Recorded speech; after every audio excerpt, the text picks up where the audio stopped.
তোমরা যারা মুগের ডালের মুড়িঘণ্ট খেতে খেতে বোর হয়ে গেছে তাদের জন্য এই রেসিপিটা লাগছে আতপ চাল, আদা রসুন পেস্ট, গোটা গরম মশলা, তেজপাতা শুকনো লঙ্কা, পেঁয়াজ কুচি, টমেটো কুচি, আর লাগছে আলু। আমি আলুর বদলে পেঁপে দিয়েছি, তোমরা আলু দিতে পারো। লাগছে মাছের মাথা, মাছের মাথাগুলো ভালো করে ফ্রাই করে নিয়েছি।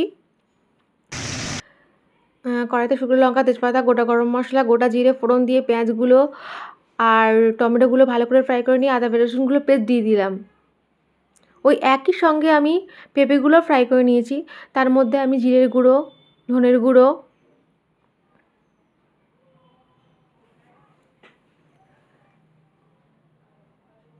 মিট মশলা দিলে একটু টেস্ট হয়,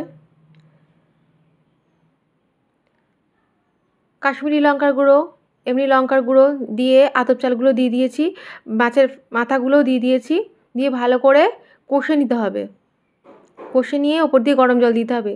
তা অলরেডি আমাদের সেদ্ধ হয়ে গেছে, রেডি হয়ে গেছে আতপ চালের মুড়িঘণ্ট। এটা বাঙালিদের স্পেশাল রান্না, আমার শ্বশুরবাড়ির স্পেশাল রান্না। তোমরা নামানোর আগে একটু ঘি দেবে আর মিষ্টি দেবে।